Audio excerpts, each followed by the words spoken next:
บ้างคะในสัปดาห์ที่ผ่านมาเราได้เรียนรู้เรื่องของโนอาห์ไปแล้วนะคะและสัปดาห์นี้เราก็ยังจะต้องอยู่กับโนอาห์นะคะแต่อาทิตย์ที่แล้วเนี่ยจะเป็นตอนที่บอกเหตุผลว่าทำไมนะคะพระเจ้าถึงจะต้องให้น้ำท่วมโลกนะคะเพราะว่าความบาปที่เกิดขึ้นของมนุษย์ที่มากขึ้นยิ่งมีมนุษย์มากขึ้นเท่าไหร่ความบาปก็เริ่มทวีมากขึ้นดังนั้นพระเจ้าก็เสียใจมากๆเลยที่มนุษย์ไม่เชื่อฟังแล้วก็ไม่รักพระเจ้านะคะไม่มีใครรักพระเจ้าเลยดังนั้นพระเจ้าก็เสียใจมากๆเลยที่มนุษย์ไม่รักกันด้วยแล้วมนุษย์ก็ต่อสู้กันใช่ไหมคะมีสงครามมีโรคระบาดเป็นสิ่งที่ไม่ดีเลยนะคะเด็กๆคะวันนี้เราจะยังอยู่กับเรื่องของโนอาห์วันนี้ครูทรายจะสอนในเรื่องของโนอาห์สร้างเรือเด็กๆน่าจะเคยเห็นแล้วนะคะจากวิดีโอนะคะวันนี้เราจะมาทบทวนกันอีกครั้งหนึ่งนะคะแต่ก่อนที่เราจะไปดูวิดีโอกันค่ะเด็กๆเราจะไปฝึกอ่านพระคัมภีร์ก่อนเอาล่ะเดี๋ยวเราจะไปอ่านกับครูทรายช้าๆด้วยกันนะคะเด็กๆคะเราอ่านปฐมกาลบทที่6ข้อที่5ด้วยกันนะคะ1 2 3พระเจ้าทรงเห็นว่าความชั่วช้าของมนุษย์มีมากบนแผ่นดินและทรงเห็นว่าเขาความคิดในใจของเขาล้วนเป็นเรื่องร้ายเสมอไปต่อกันเลยค่ะปฐมกาลบทที่6ข้อที่6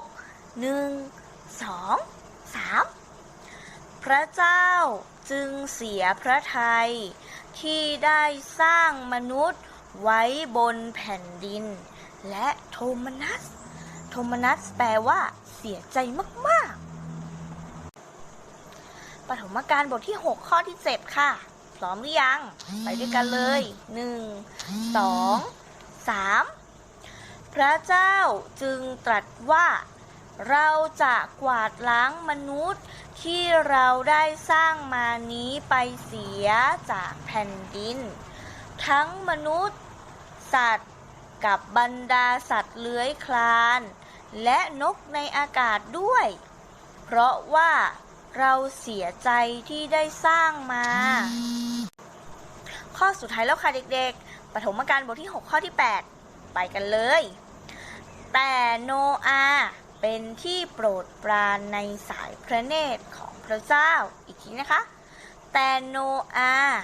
เป็นที่โปรดปรานในสายพระเนตรของพระเจ้าเอาละค่ะเด็กๆเมื่อกี้เราได้ฝึกอ่านพระคัมภีร์ไปแล้วเด็กๆคะการอ่านพระคัมภีร์บ่อยๆเป็นสิ่งที่ดีนะคะจะทำให้เราได้เรียนรู้จากพระเจ้ามากขึ้นมีเรื่องราวสนุกๆในพระคัมภีร์เยอะแยะเลยนะคะเด็กๆเอาละค่ะเวลานี้เดี๋ยวเราจะไปดูบุคคลสำคัญในพระคัมภีร์นะคะที่ชื่อว่าโนอาห์ตอนโนอาห์สร้างเรือต้องขอบคุณพี่ๆ CGN ไทยนะคะ CGN TV Thailand ที่ได้ผลิตสื่อดีๆนี้ออกมาเดี๋ยวเราจะไปดูด้วยกันนะคะเป็นยังไงคะเด็กๆหลังจากที่เราดูวิดีโอไปเมื่อกี้แล้วเราเห็นไหมคะโนอาห์เนี่ยมีลักษณะนิสัยที่พิเศษมากๆเลยที่พระเจ้าทรงโปรดปรานใช่ไหมคะเอาละค่ะเรามาเรียนรู้ด้วยกันว่าโนอาห์เป็นคนยังไงกันนะเด็กๆคิดว่าโนอาห์เป็นคนยังไงคะ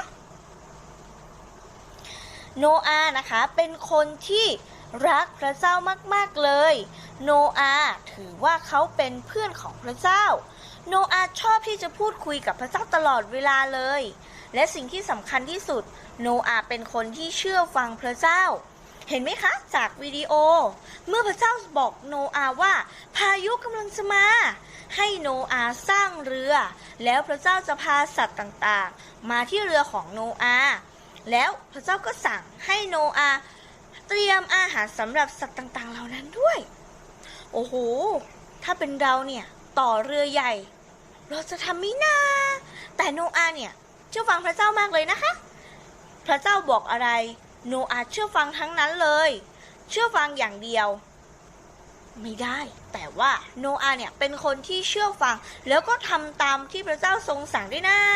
พระเจ้าทรงบอกให้โนอาห์ต่อเรือโนอาห์ก็ต่อเรือโอ้แต่เพื่อนๆของโนอาห์นะสิ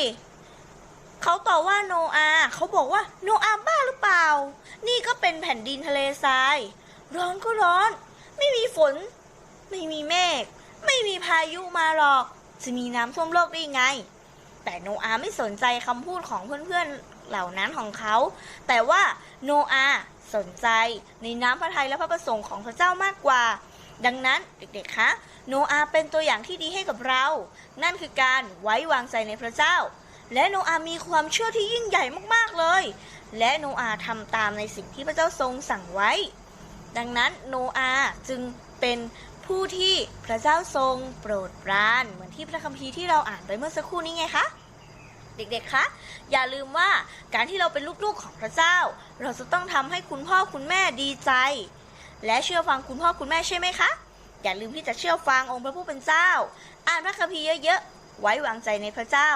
และอย่าลืมอธิษฐานกับพระเจ้ามากๆนะคะครูทรายฝากไว้แค่นี้อาทิตย์หน้าเราจะมาเรียนรู้ในเรื่องของโนอาห์ในตอนน้ำท่วมโลกต่อไปเอาละค่ะเด็กๆก่อนที่เราจะจากกันไปครูทรายก็มีแบบฝึกหัดนะคะ